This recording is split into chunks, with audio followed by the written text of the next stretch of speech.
Today's video is going to be on the different money systems. Many of them, many people haven't heard of, but these money systems are used to grow the money that you have. And I want to start off this video by emphasizing this is not a video where I am telling you that investing in these money systems will make you rich. Simply, the point of this video is to educate all of us in understanding the different money systems that exist. So A, we can open our eyes with some sort of understanding of what they are when we do have enough income or wealth to be able to actually get a benefit out of investing in these systems. And B, I also am bringing these to your attention because I believe it's important to be knowledgeable in as many subjects as possible, and understanding the different money systems could come into play at some point in your life. You're having a business meeting, you're talking to some individual in a higher position, whatever it is, it's just better to have more knowledge on everything that has to do in this category. So with that being said, I'm going to get into the money systems that exist that will grow the money that you have already. With each of these systems, I'm going to be explaining how exactly you could utilize the benefit of each of these systems, what the cons are, what the risks are, whether this is right for you or not, and how you can determine whether you're actually the individual fit to learn and educate yourself on these systems by becoming knowledgeable on them. So the ones that I'm going to be going over is first, commonly known, stock dividends, then REIT dividends, then MLP partnership income, into bond interest, loan interest, and managed income. Real quick though, before I get into these systems, I want to explain to you why these are much more powerful for a wealthy individual who has more money compared to somebody who has less money. Because in different financial states, you could get more out of your money in certain areas. So for an individual who's making or has $10 million, let's say that, many of these companies, many of these investment ideas allow for a 5% return on dividends each year. You're getting back 5% of the money you have invested. Now that right there is $500,000 a year off of 10 million, and that money is essentially very low risk, and as long as you're paying attention to what you have invested, you could get that amount of money for the rest of your life. You could retire off this money and be very financially stable without having to do any work. Now let's compare that to somebody making $100,000 a year, or who has $100,000. The person with $100,000 could make $5,000 a year. Now, $500,000 is enough to supplement your life. $5,000 is not. $5,000 in the grand scheme has very little impact on your life when you're putting in $100,000. With that $100,000, you could invest it into other areas of growth, growing a company, whatever you want to do with it, actually investing in yourself and whatever entrepreneurship direction you want to expand in. That is going to have a much larger financial impact, the first $100,000 compared to the first $10 million inside of these things. So keep that in mind. I'm assuming most of the people watching this video are going to be learning about this for the same reason as me, just simply to become as knowledgeable as possible. Let's get into stock dividends first. So what are stock dividends and how do they work? How do you benefit from them? Stock dividends are simply a company paying you for having money invested inside of their company. Now, they're not required to. This is completely optional whether a company actually pays you these dividends. You could look at their dividends history. You could get an idea of what dividends they pay, what percentage of their income they actually distribute out to their shareholders. But the point of this, the reason companies do that, is to promote people buying their shares specifically, therefore driving up the price of their stock. Now I want you to real quick think of some pros and cons of investing in a stock with dividends. Well, the pros of it is you're getting those dividend payments. You could either reinvest them or you could use them in your life. And at the same time, your goal investing in stocks is obviously to have it grow or outgrow inflation. That's the idea of this. But here's the thing, you need to realize what the company is actually doing. The company is distributing out their profits to individuals who likely aren't spending that money on that specific company, they're spending it elsewhere. So when they distribute out these profits, they're completely lost. They're not getting reinvested in the company. So this does slow the overall growth of a company.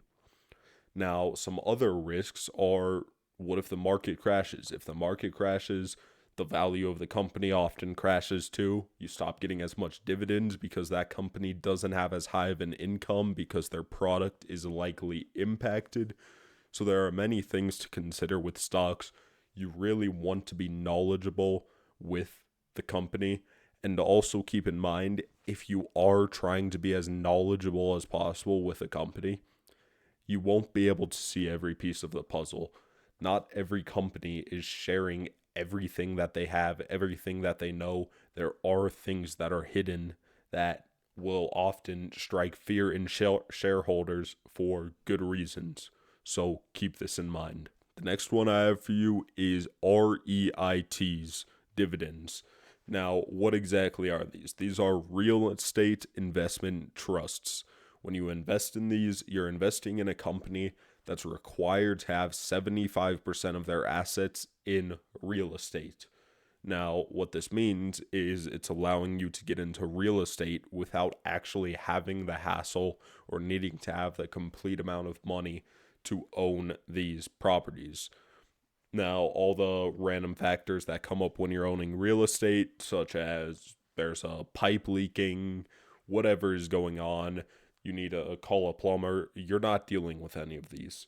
So when you're investing in these, it's not necessarily the housing market you're normally investing in. More often than not, it's just simply business buildings that you are investing in. Now, the amount of dividends they pay are actually quite high. 90% of a real estate investment trust's income must go out to shareholders as dividends. So when you're investing in these, you're going to make a very large amount of dividends. But keep in mind what I said earlier, the more dividends that are being paid out, the less money that that company is bringing in to expand. So more often than not, when you are investing in these, you're relying on your money growing through two things. Either A, reinvesting your dividends, or B, you're hoping that the real estate market grows. And then C, there's a third thing, is the other 10% is reinvested into the company's growth. You just have to hope that it grows, and it's going to grow much slower from this. So the main idea of growth is more often than not from the real estate market expanding or increasing in price. The major risk with a real estate investment trust is that they have very low liquidability. And what that means is when you sell these, you can't actually just go onto the market and sell it to someone else. What more often than not, the way you sell these is by having the company buy back your shares or the amount of the company that you actually bought. The company has to go in and buy that back. So you can't actually exchange this for cash, the amount you put in at any time. It's a tedious process, and you might not get the exact number back that you are hoping for. And where does low liquidability come into play? Well, in real estate, it's mainly when things happen, such as a natural disaster could take out the real estate. There could be crime in an area driving down the prices or the income that these pieces of real estate generate from renters. Anything you could think of, the list goes on. The next one I have for you is an MLP Partnership income. And this is very similar to stocks. You're buying a portion of the company, but the difference between this and stocks is that your income is not being taxed twice, or your dividends do not get taxed twice. Normally, when you receive a dividend, it gets taxed twice. once when the company receives the money, and then a second time on your end when you receive the money. In an MLP partnership, you are given the money directly. You are the one who is directly paid, so it only gets taxed once, so you save a very large percentage of the money that you get from dividends. Originally, any company could do this, but because of how much tax was being missed out on because of this, because of the income not being taxed twice, they made it so only real estate and natural resources companies could use this idea. So when you've invested in an MLP partnership, then 90% of that company's income must come from real estate or natural gases. Now, what are the cons? The con of this is when you invest in it, you're investing with the idea or the intention to never sell and just to have this investment to claim the dividends. Because when you receive the dividends, there's this thing that happens. You need to analyze your cost basis, and the taxes are super complicated. This is what puts a lot of people off of it. But I think it's quite easy to understand if you get a brief, quick explanation. So let's say I buy, it's not called a share, I forgot what it's called, but a share of this company for $10. Buy a share for 10. Let's say I receive 10% dividends. I receive $1. Now my cost basis is going to be $9. And the difference between this is what I owe on capital gains. This is the value of the stock. So say the stock goes to, or not the stock, the share goes to $11, then now my cost basis is up to $2. I now owe capital gains tax on $2. One, from the price increasing, and two, from the dividend. You only actually owe this tax, though, when you sell. If this reaches zero, then you start getting directly taxed at capital gains rate when you receive the money. So you're no longer getting taxed twice. You're only getting taxed a single time.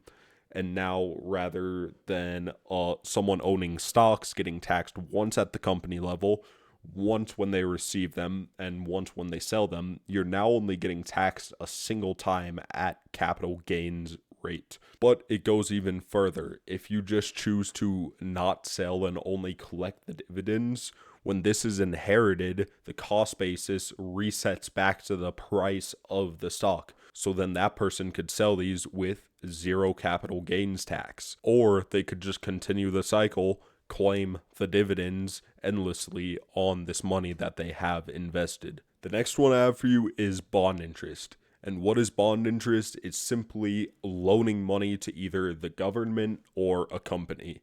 There's pros and cons to both. And the thing is, these are guaranteed interest rates. There's no risk. If the company isn't doing well, they still owe you the same amount of money. Same with the government. It's set ahead of time.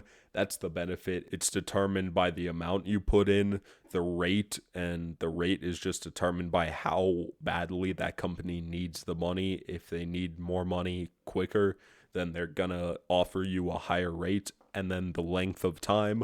And there's benefits for investing in a company and investing in the government.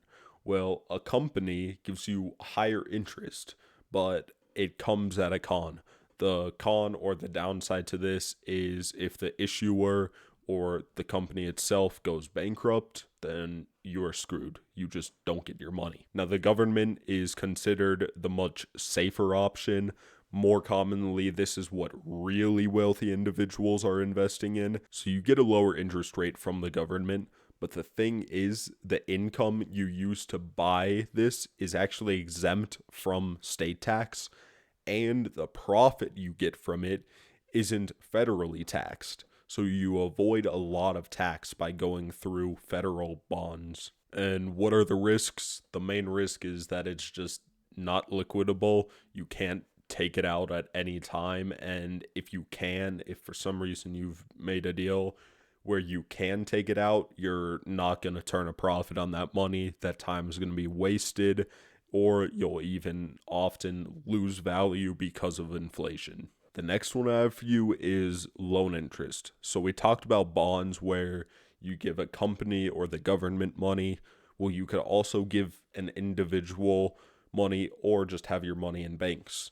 So interest from banks or individuals are both considered loan interest. Banks are obviously the lazier option, so people are going to make much less interest on their money being in a bank. Banks are obviously the easier option, so you're going to make a lot less money from your money being in a bank. You're also trading that for liquidity. You could spend your money at any time. But for a person, when you actually loan your money directly to another person, you're going to be getting a lot higher of an interest rate.